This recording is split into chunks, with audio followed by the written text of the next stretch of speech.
It's 10 o'clock. This is Sky News at 10. Burned out homes and a hospital at breaking point. We'll have the latest from the epicentre of Syria's latest tribal violence. Officials in Gaza say dozens are killed as Israeli forces open fire on crowds waiting for aid. At least 34 people have died after a tourist boat capsizes in Vietnam. The tech boss at the centre of a scandal sparked by a kiss cam video at a Coldplay concert resigns. And we'll take a first look at tomorrow's front pages in our press preview from 10:30.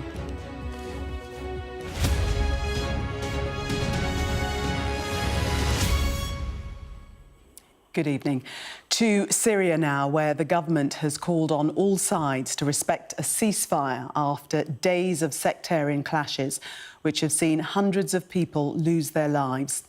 Fighting between the Druze and Bedouin tribes has intensified in the southern province of Sweida, which has become the epicentre of the violence. These are the most dangerous clashes Syria has seen since the fall of President Bashar al-Assad last December. Every shop and home has been burned or ransacked, and the main hospital is at breaking point. We'll have more on what's behind it in just a moment. But first, our special correspondent, Alex Crawford, reports from inside Sweida, where the government has deployed security forces to try and bring an end to the fighting. And a warning, her report contains images which you may find distressing. We entered the besieged, mainly Druze city of Sweida and saw a city on fire. The road out was clogged with Arab fighters withdrawing with their looted goods. They left a trail of destruction and thousands of trapped civilians behind them. This was meant to be a ceasefire, but the warring factions clearly weren't part of it. There's no electricity in the city, internet is cut, food and water is scarce, and there are thousands of families still bunkered down in their homes amongst all of this.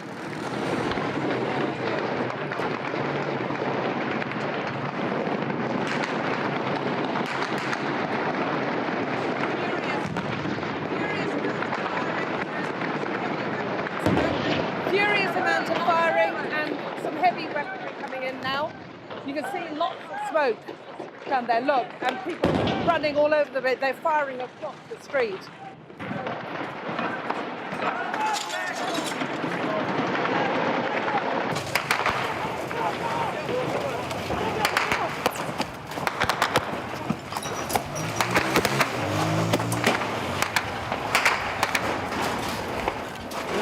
Well, it's absolute mayhem right now. They were basically ambushed. We waited for them to move forward, and then as soon as large numbers of them were there, they got hit. Oh, there's more coming in. The Syrian president had sent his security forces to the south to prevent even more Arab fighters entering the city. The ceasefire included Israel agreeing not to bomb the government forces. But once in position, there was furious resistance. And the new government's men seem powerless against the armed groups. And these fighters don't much like these disagreements being filmed. The streets of Sweida city are strewn with the casualties of this orgy of violence, many with shots to the head, execution style. There are 6 in this pile, again with shots to the head. They'd also been set alight. Others have been burned beyond recognition. Horrific images, but which demonstrate the wanton brutality that's been going on here.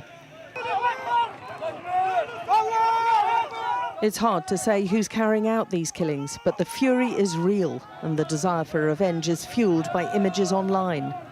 So are you going back to fight now?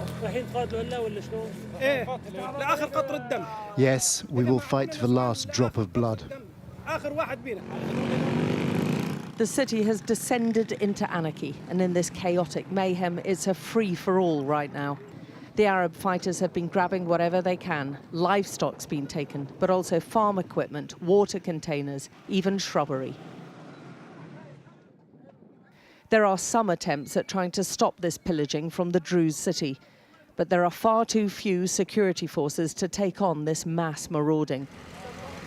We saw just a handful of looters made to unload their stash of stolen goods, tipped out and left on the side of the road. There is going to be little to return to in parts of the city once the fighting stops. The Interior Ministry blames both sides, including the Druze faction led by Hikmat al-Hajri. There's a lot of dead bodies around in Sweida city, and they look like they've been executed by the tribal fighters going in, because many of them... Not only the tribal fighters. Not only. Many of them killed by the militias, which became to al-Hajri. And I want to see in two eyes, not in one eye. When we see in two eyes, we can solve the problem. Civilians are suffering most. This Druze woman was brought out of Sweida city to the nearby field hospital by Arab fighters. She'd been shot through her jaw by a sniper, who also hit her in the shoulder and arm. Those trapped inside the city say they cannot move out of their homes for fear of being shot. A ceasefire cannot come soon enough for them. A humanitarian corridor is being arranged to try to transport some of the 30,000 people believed to be pinned down in Sweida. But first, the fighting has to stop. Alex Crawford, Sky News in Sweida.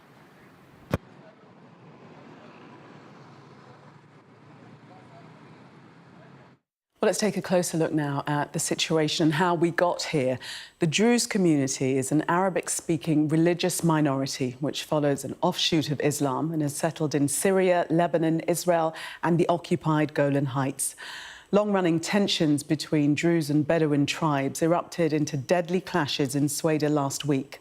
On Monday, the Syrian government intervened and clashes broke out between the military and Druze militias.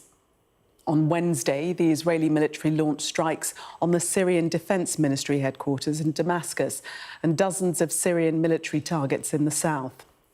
A spokesperson said the strikes were a message to Syria's president over the events taking place in Sweida. And as we saw in Alex's report, the temporary ceasefire hasn't stopped the violence. Well, today, Syria's interim president called for calm from both sides and rejected Israeli intervention.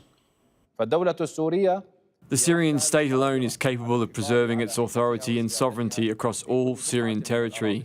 We thank the tribes for their heroic positions, but we call on them now to fully commit to a ceasefire and comply with the state's orders. Everyone must understand that this moment requires unity and full cooperation in order to overcome the hardships we all face and to protect our country and land from foreign interference and internal strife. And if you scan the QR code on your screen, you can follow Alex's latest updates on the situation in Syria on our Middle East blog. Officials in Gaza say at least 32 people have been killed after Israeli troops opened fire on crowds waiting for food. The shootings happened near two aid distribution hubs run by the US and Israeli-backed Gaza Humanitarian Foundation. The Israeli military says warning shots were fired at a group of suspects who approached IDF soldiers and ignored calls to keep their distance. Let's take a closer look at the situation on the ground. The United Nations say 86% of Gaza is now within Israel's militarized zone. 737,000 Palestinians have been displaced since the breakdown of the ceasefire in March. And the UN says 2 million people, almost Gaza's entire population, are experiencing crisis levels of food insecurity, heaping pressure on crucial aid distribution sites. Sky's Lisa Holland has the latest from Jerusalem, and a warning: her report contains images which you may find distressing. In the chaos of the overwhelmed Nasser hospital, a man goes in search of help. He doesn't even know the young boy he's carrying, just that the child was struck by Israeli artillery as they massed at an aid distribution site. This is what not having food does to us, he says. Look, he's a child. What's he done wrong?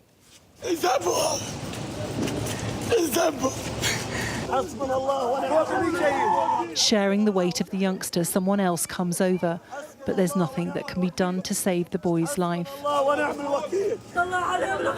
As a woman prays over the body of a loved one, you can hear someone else screaming in the background. You're with God now. May God punish those who did this to you. People are being treated for injuries consistent with artillery, shelling and gunshots. Eyewitnesses have told Sky News an Israeli tank opened fire as tens of thousands of people were trying to reach two aid distribution sites in southern Gaza. There were dead people everywhere, with no one to pick them up. As I was crawling, the soldiers were shooting at us. We shouted, "Why are you shooting? We're only here to get aid." They shot at our legs, telling us to back off. It's impossible to verify exactly what happened. The IDF says it fired warning shots a kilometre from the distribution site because its troops were under threat. But this video from a few days ago at another aid site shows how getting food through the main GHF distribution points has become chaotic and dangerous. Increasingly, people are becoming afraid to go to the official sites, yet other ad hoc handout points like this soup kitchen provide a drop in the ocean compared to the needs of Gaza. The only thing in the markets available now are lentils and a few potatoes. We feed 20,000 people daily, but unfortunately we can't make enough food. Demand is too great. With a kilo of flour costing $90, spiralling food prices and food and fuel shortages mean the health ministry has said there is a state of famine in Gaza. I'm calling on the whole world, anyone who can hear my voice. My son died of malnutrition, lack of food, lack of water. I keep going from one place to the next looking for milk for my children. They keep turning me away. My children haven't eaten since yesterday. The UN says 1 in 10 children in Gaza are malnourished, caught in the crosshairs of a conflict which has left them frightened, trapped and hungry. Lisa Holland, Sky News, Jerusalem. Let's take a look at some of the day's other top stories now. At least 34 people have died and several others are missing after a tourist boat capsized during a sudden thunderstorm in Ha Long Bay in Vietnam. The vessel was carrying 48 passengers as well as 5 Vietnamese crew members. Rescue workers saved 11 of those on board, including a 14-year-old boy who was trapped for 4 hours. 64 people have been arrested in London's Parliament Square for showing placards in support of Palestine action. Some were seen being carried by officers, while others were led away in handcuffs. It comes after the Direct Action Group was designated a proscribed terrorist organisation by the Home Secretary. 18 people were also arrested in Manchester, 17 in Bristol and 8 in Truro, with demonstrations also held in Edinburgh. Supporters of the protests are calling for the ban on membership of or support for Palestine action to be reversed. At least 30 people have been injured in Los Angeles after a car rammed into a crowd waiting to enter a nightclub on Santa Monica Boulevard. Police are investigating the incident, which left several people in a critical condition. The Los Angeles City Fire Department says the majority of the victims were women. When our firefighters arrived on scene, they quickly called for additional resources. So we had a total of 124 firefighters were here on scene. There's about 25 LAPD officers that came out to assist us. So the scene when they arrived was very chaotic. Yellow weather warnings for rain and thunderstorms have been extended to much of the UK, with flooding and disruption expected to continue into the start of next week. Heavy rain this weekend has already led to an increase in sewage flowing into the country's rivers and waterways, with campaigners warning of the impact to the environment. Our science correspondent Thomas Moore reports. It doesn't take much for Britain's sewage system to be overwhelmed. Weeks of dry weather in the southeast of England gave way to rain, heavy at times, but only briefly.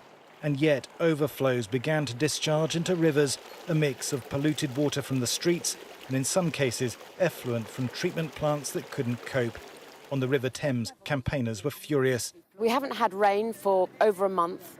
River levels are very low, so any runoff that's going in has been left on the roads, left on our ground for a long time. It's going to be super concentrated into a low level of water. Fish are in a stressed state because the water is too warm.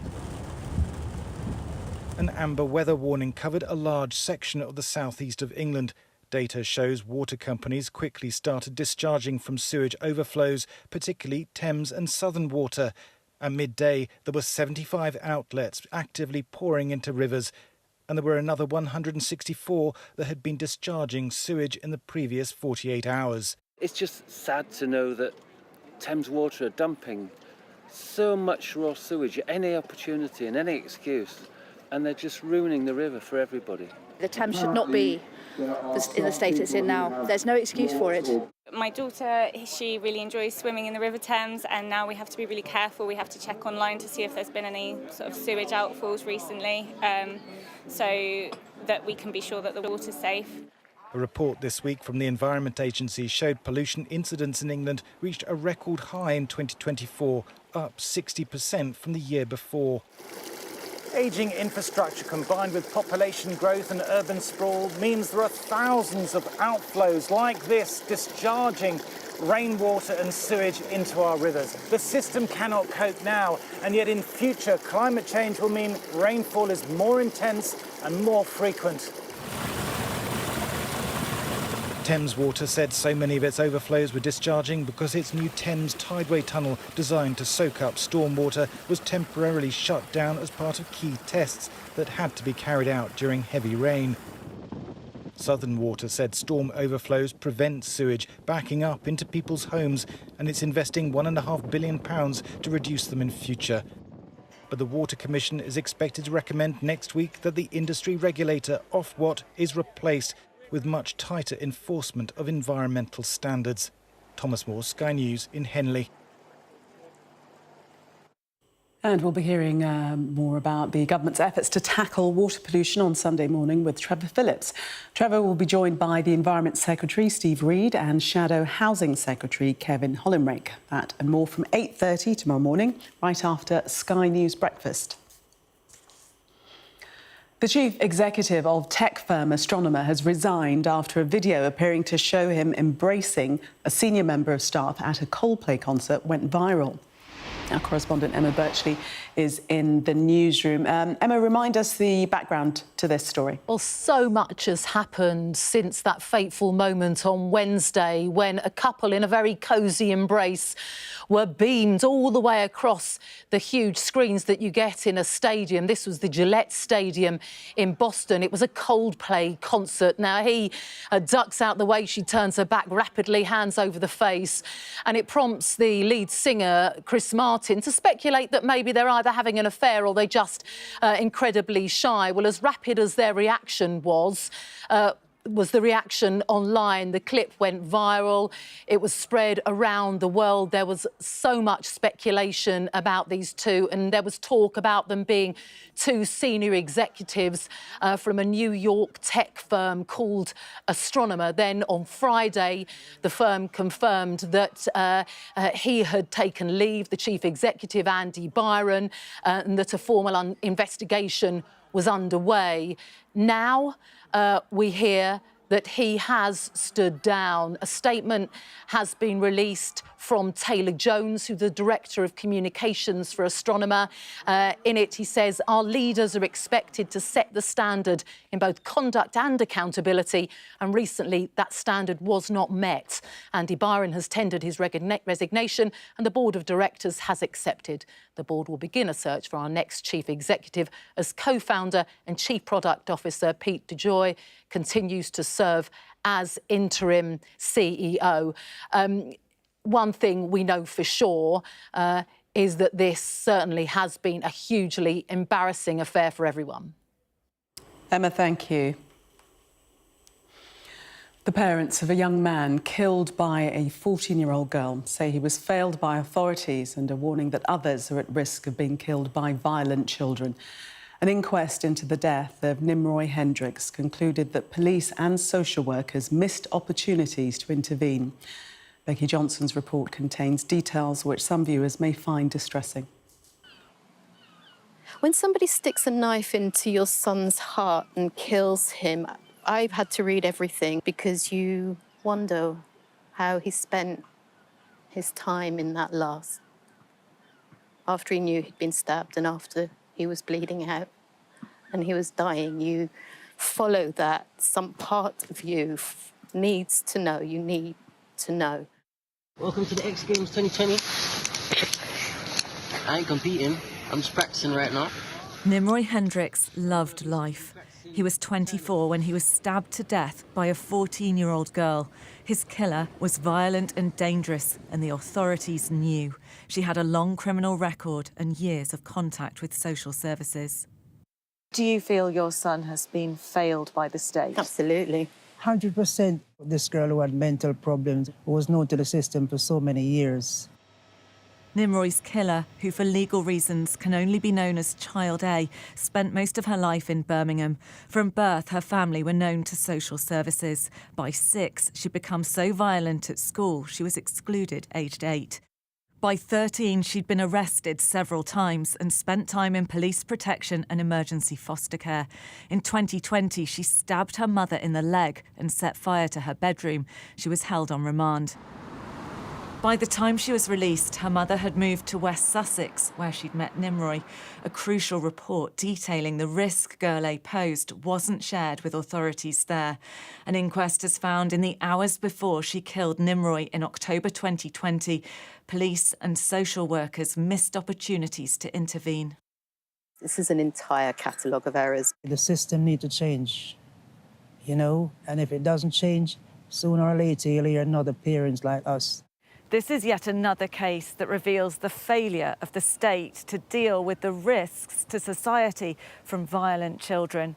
A system that's traditionally focused on child protection, now increasingly faced with children who are themselves a threat.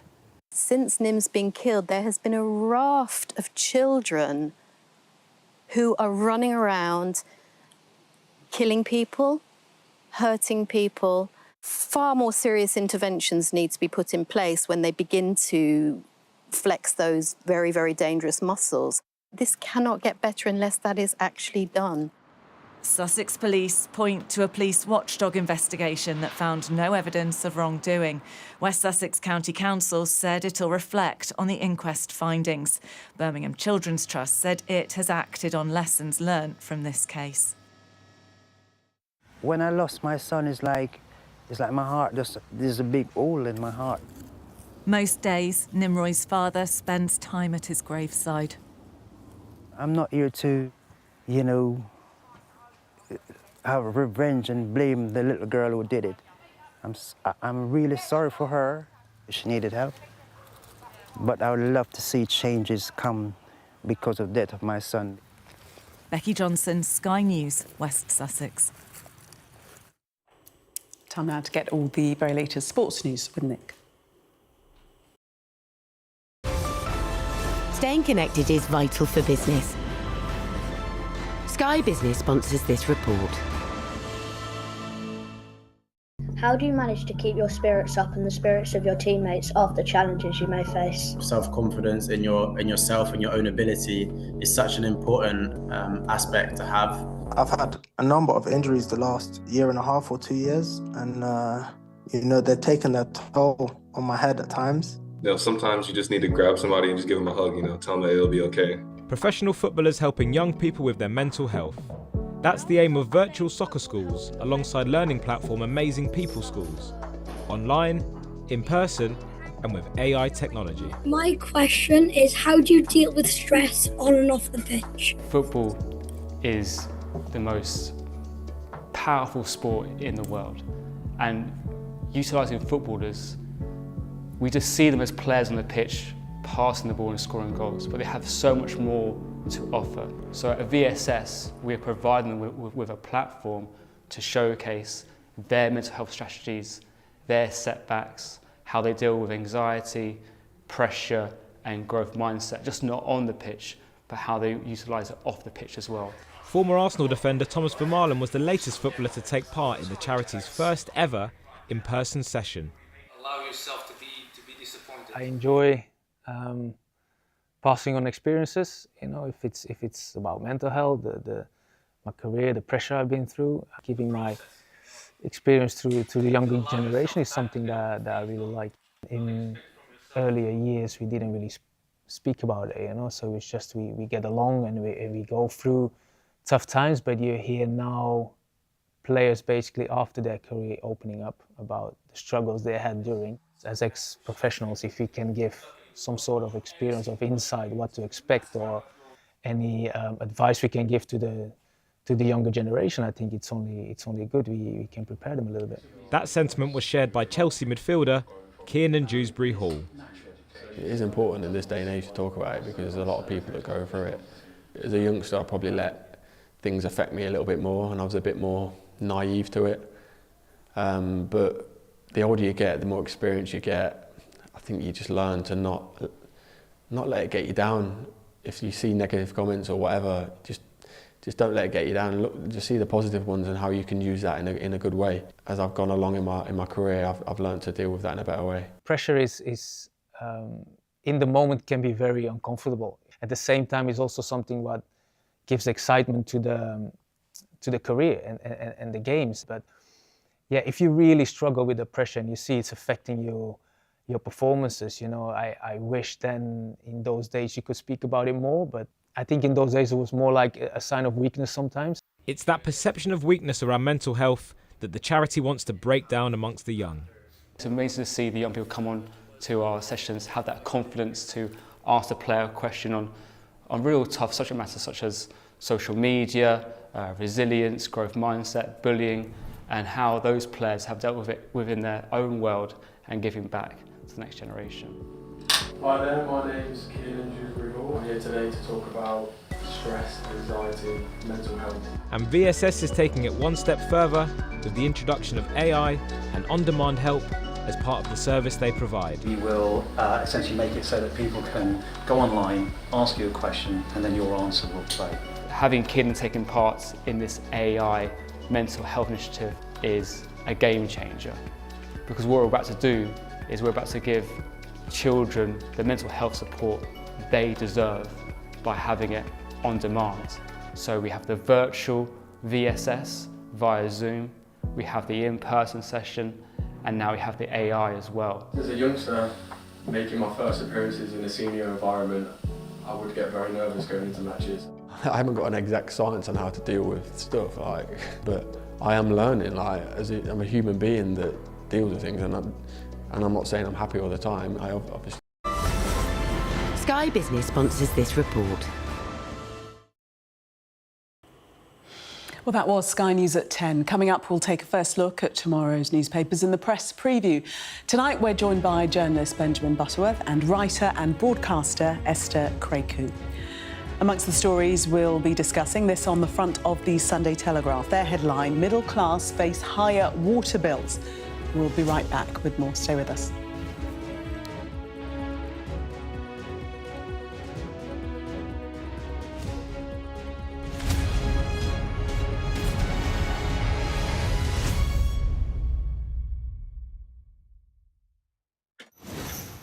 Deborah Haynes from Sky News. He called you Daddy earlier. He did it very affectionate. Daddy, you're my daddy. Leicester is on its knees. It is eerily quiet. It's constantly on the brink of capacity. Are you worried about escalation? Of course I'm worried about escalation. The region, I think, is on edge because they are anticipating a retaliation. There's nothing to hide. Why aren't international journalists allowed in?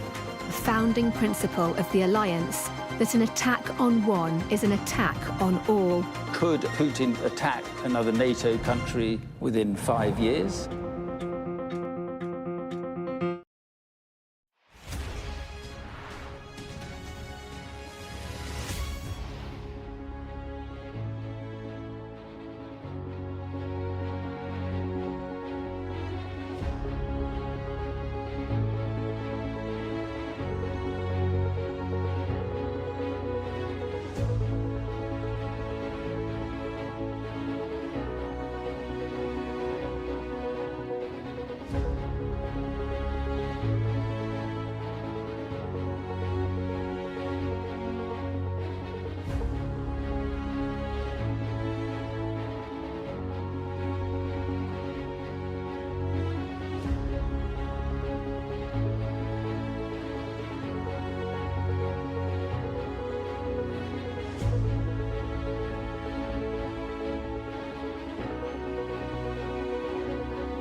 are under Israeli military restrictions in terms of some of the things that we can film, but it's important to be in there. What a slow